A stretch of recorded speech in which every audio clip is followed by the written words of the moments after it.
All right, so for this game, it looks like we have what is essentially just a straight sequencing game. We have a bunch of, I guess, these 6 services that are going to have to be hooked up, and they're just going to kind of go one at a time. There's nothing too out of the ordinary with the setup.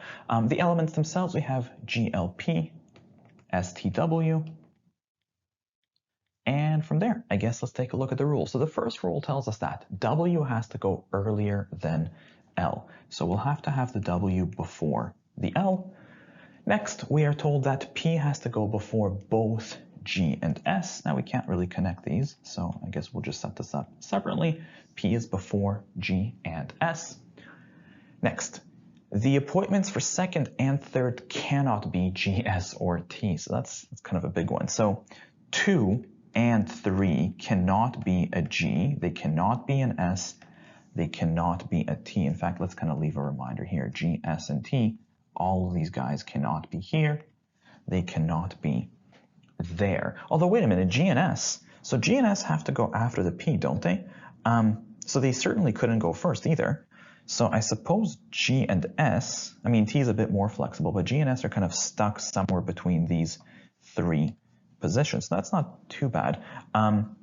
Let's actually kind of leave a reminder here. We can say that G and S, really what has to happen is that they'll go into these 3 spots somewhere. Yeah, let's keep going. We are told that T cannot be 6, so I guess that's the other guy. So T cannot be 6. So I suppose that would mean that T is going to have to go, I guess it could go into 1 or one of these 2 positions. Although if you put the T into one of these 2 positions, then I guess G and S would lock out the other set, so that's kind of nice. But P, W, and L, they'd still be a bit flexible. You know what, let's see what we can do with what we have. The question itself, the questions themselves rather. Question number 1. We have our standard exclusion question, so we'll do it by the rule. So the first rule was that W has to go before L. Let's see, answer choice A is fine, B is fine, C is not. We have L before W, so we can get rid of C. And the rest of these look good. Yeah. Next, P is before both G and S. So answer choice A is already out. We can't have G going first. B looks fine, D looks okay, and so does E. Next, 2 and 3 cannot be G, S, T. So answer choice B, they are not. Answer choice D, they are not. E has T there though, so that doesn't work. We can't have T second. And lastly, T cannot go last, and that would get rid of B, leaving us with answer choice D as the best answer here. And I suppose as usual, let's plug that into the board. We have TWP and followed by LGS. And I guess that also is answer choice D once again. Next, let's take a look at the locals. So question number 2 is our first local question here. If neither G nor S nor T, we're really doubling down on these guys. So if none of these guys can go fourth, so if G, S, T can't go fourth, well, I suppose first of all, that would have to mean that G and S are going to have to go into 5 and 6 since they can't go fourth. So I guess we can split them between these 2 positions. And then T, since T cannot go fourth and it can't go obviously 2 or 3, T is going to be stuck in position number 1.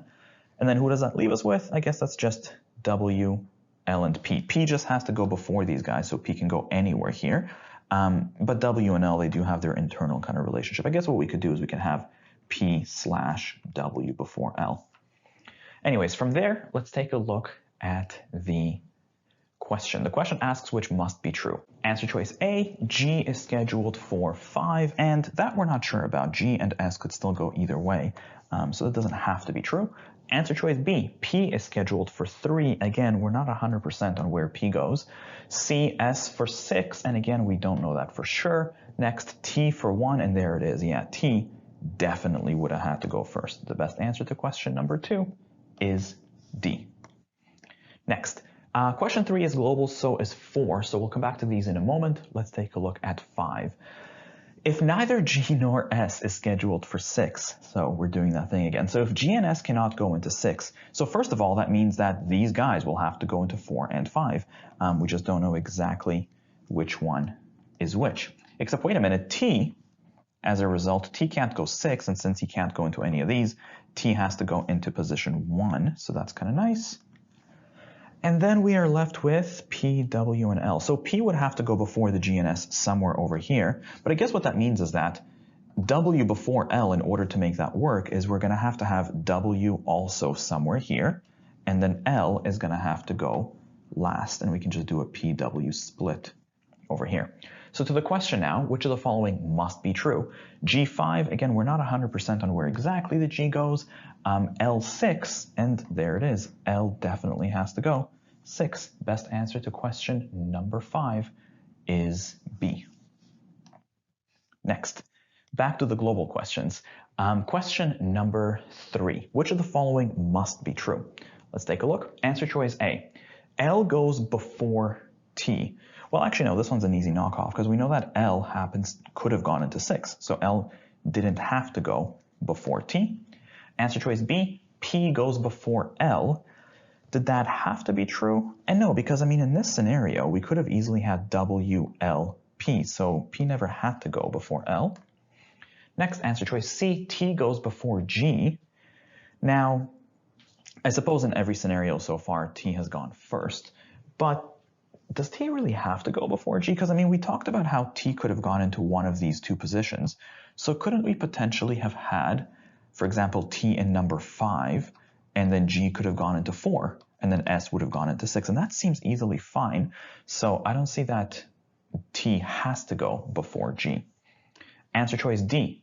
T goes before W. Does T have to go before? I mean, again, so far it has been, but is that as a rule?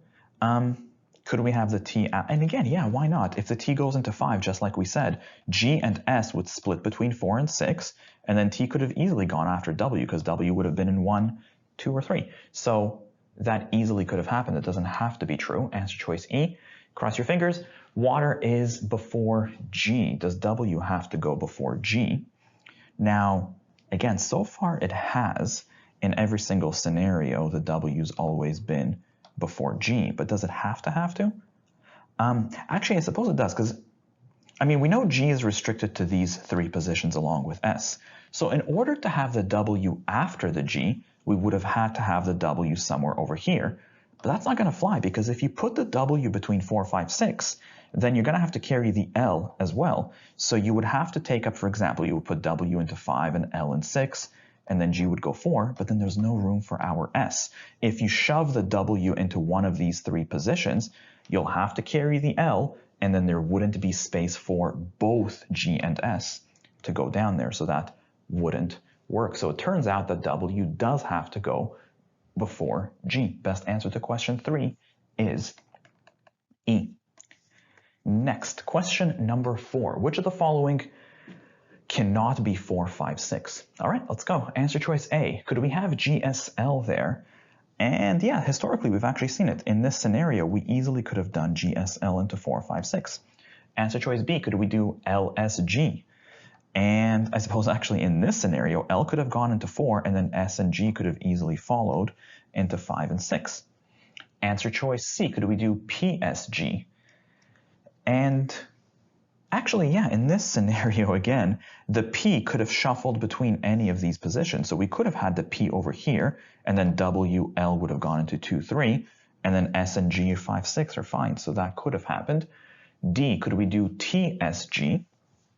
Now this we haven't seen because T has always gone first, but we vaguely discussed how we could have maybe had the T somewhere between 4 and 5. Like if we put T over here and then followed by S and G, that seems okay. We just have to worry about W before L somewhere here, and then P is just going to go somewhere there as well, which easily seems doable.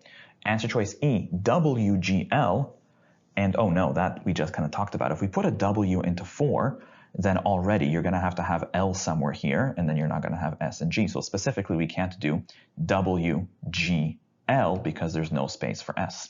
So the best answer to question number 4 is answer choice E.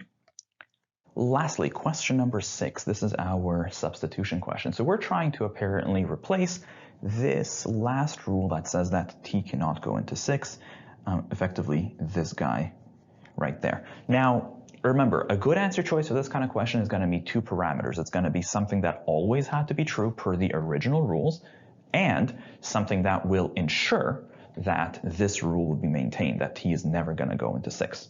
Let's see what we can do. Answer choice A. T must go before both G and S. Now, well, for one, I guess if we say that T is before G or S, then we know that that would certainly ensure that T is not going to go last, right? Because T would have to go before something. So that certainly gets the job done. That would ensure that T would never go last. But the real question then is, did that have to be true, that T would go before one of G or S? And actually, I suppose it kind of does have to be true, doesn't it? Because we said that T has only 3 possibilities, right? It can't go into 2 or 3. So it could only have gone into 1, 4, and 5. But no matter which way you went, I mean, if T is first, obviously it's before both G and S, so that's taken care of. But if you put T into 4 or 5, no matter what, it's going to have to go before one of G or S. If you put T into 4, then it'll be before both. And if you put T into 5, then still one of G or S is going to land in 6.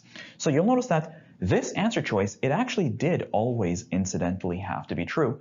T was always before one of G or S.